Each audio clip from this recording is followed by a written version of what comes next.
ভোটের আগে পুরো দেশ চষে বেড়াচ্ছেন তারেক রহমান। প্রতিশ্রুতি বাস্তবায়ন হলে দেশ বদলে যাওয়ার আশা সাধারণ মানুষের। আজ বরিশাল সফর ঘিরে আনন্দ মিছিল, নেতাকর্মীর উচ্ছ্বাস।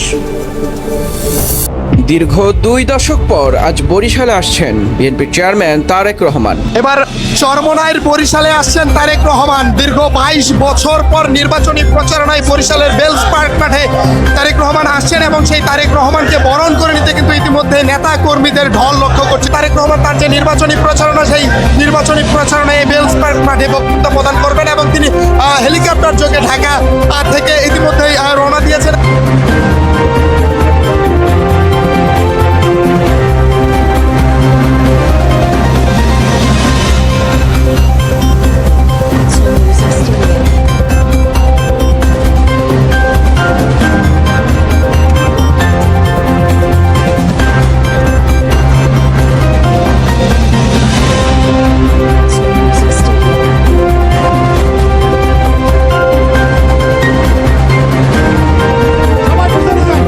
গুরুত্বপূর্ণ বিষয়, তারেক রহমান নেমেছেন বরিশাল। দেখুন ভিডিওটি। বরিশালবাসী প্রিয় নেতা আছে, বলো তারেক রহমান। সেখানে গিয়ে তিনি কি বললেন সরাসরি আমরা সেদিকে যাওয়ার চেষ্টা করি এবং আপনাদের বোঝানোর চেষ্টা করি। একটু ধৈর্য করে সহকারে শুনুন দর্শক। তারেক রহমান প্রিয় বরিশালবাসী নেতা আছে, বাংলাদেশের মানুষের হৃদয়ের স্পন্দন নেতা আছে, সেই নেতা তারেক রহমান। তারেক রহমান, তারেক রহমান, তারেক রহমান, রহমান। প্রিয় বরিশালবাসী, 20 কোটি বাংলাদেশি মানুষের হৃদয়ের স্পন্দন বরিশালের প্রিয় নেতা জনাব তারেক রহমান আমাদের মাঝে এসে পৌঁছেছে।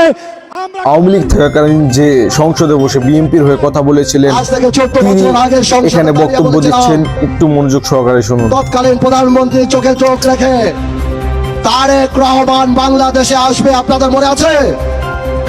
তারেক রহমান আলহামদুলিল্লাহ বাংলাদেশে চলে এসেছে। খুবই গুরুত্বপূর্ণ বিষয় দর্শক। যে তারেক রহমান ফেরত আসবে and you'll see more of Tarique Rahman. এবং তারেক রহমান কি রাজনীতি করার অধিকার রাখে কি রাখে না, এটা যখন ঠিক করবে যেদিন বাংলাদেশে তারেক রহমান নামবে, সেদিনে দেখা যাবে যে বাংলাদেশে কি হয় না হয়। আর 7 দিন পর নির্বাচন ইনশাআল্লাহ। বাংলাদেশে যতগুলি পাবলিক মিটিং জনসভায় দেখলাম, তারেক রহমান ইতিমধ্যেই বাংলাদেশের মানুষের হৃদয়ের প্রধানমন্ত্রী হয়ে গিয়েছে ইনশাআল্লাহ। এই হৃদয়ের প্রধানমন্ত্রীকে ভোলাবাসীর তরফ থেকে সবার আগে একটা দাবি জানিয়ে চাই, আমাদের হৃদয়ের প্রধানমন্ত্রী, আগামীর বাংলাদেশের প্রধানমন্ত্রী, আপনি আমাদের ভোলা বরিশাল সেতু করে দেবেন ইনশাআল্লাহ। এই ভোলাকে ইন্ডাস্ট্রিয়ালাইজেশন করতে হবে। এই ভোলায় যত বক্তব্য আসে খালি বলে ভোলার গ্যাস কিভাবে আনবো, ভোলাকে কি দিব তা কেউ বলে না। আপনার কাছে বলতে চাই, ইনশাআল্লাহ যেভাবে গণতন্ত্রের পক্ষে ছিলাম, যেভাবে জাতীয়তাবাদী শক্তির পক্ষে ছিলাম, আপনি ভোলার মেডিকেল কলেজ। তারেক রহমান নিজের হাতে তার প্রার্থীদেরকে গরুর গাড়ি মার্কা এবং ট্রাক মার্কা তুলে দিচ্ছেন বরিশাল ও ভোলা জেলা থেকে। এই এলাকার ছেলে আমাদেরকে আন্দোলন সংগ্রামে আমাদের সাথে ছিল, ভালো করে তাকেও দয়া করে আপনারা বিজয় করে নিয়ে আসবেন। সে আমাদেরই একজন। পার্থকে আপনারা ছিলেন ভোলার মানুষ, ঐতিহ্যবাহী পরিবারের ছেলে, গরু গাড়ি মার্কা, তাকেও আপনারা দেশ উন্নয়নের সুযোগ দেবেন, এলাকার কাজ, এলাকার উন্নয়ন, মানুষের সমস্যার সমাধানের সুযোগ দেবেন ইনশাআল্লাহ। প্রিয় ভাই বোনেরা, এই যে আমার দুই পাশে দেখছেন ধানের শীষার ট্রাক নিয়ে একজন দাঁড়িয়ে আছে। আমাদের বক্তব্য হচ্ছে ওই গুপ্ত তাদের বিপরীত বক্তব্য। এই মানুষগুলোকে দিয়ে গেলাম আপনাদের কাছে আমি ধানের শীষাতে। 12 তারিখ পর্যন্ত এদেরকে দেখে রাখবেন আপনারা। 13 তারিখ থেকে বিজয় ইনশাল্লাহ। এরা আপনাদেরকে দেখে রাখবে, এরা আপনাদের পায়ে পড়ে থাকবে, এরা আপনাদের এলাকায় পড়ে থাকবে এলাকার উন্নয়নের জন্য।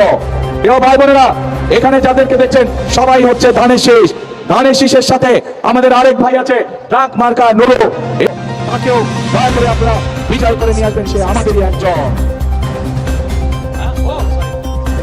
আর প্রিয় ভাই বোনেরা, পার্থকে আপনারা ছিলেন ভোলার মানুষ, ঐতিহ্যবাহী পরিবারের ছেলে, গরু গাড়ি মার্কা, এইবার কে কিসে ভোট দিচ্ছেন অবশ্যই কমেন্টে জানাবেন, কারণ এখানে তার আপনাকে ধরতে যাচ্ছে না কোনো নেতা বা কোনো কিছু। অবশ্যই কমেন্টে জানাবেন যে কে কোথায় ভোট দিচ্ছেন। সর্বশেষ আপডেট পেতে অবশ্যই আমার চ্যানেলটি সাবস্ক্রাইব করুন, ভিডিওতে লাইক দিন। দেখা হবে পরবর্তী ভিডিওতে। আর এই এলাকার সাথেই থাকুন আমাদের। যে কাজটি শুরু করেছিলেন খাল খননের কাজ, ইনশাআল্লাহ 13 তারিখে বিএনপি সরকার গঠন করলে আমি খাল খনন করতে আসবো। কে কে যাবেন আমার সাথে খাল খনন করতে? ইনশাআল্লাহ আমরা 13 তারিখ থেকে ইনশাআল্লাহ খাল খনন কর্মসূচি শুরু করব।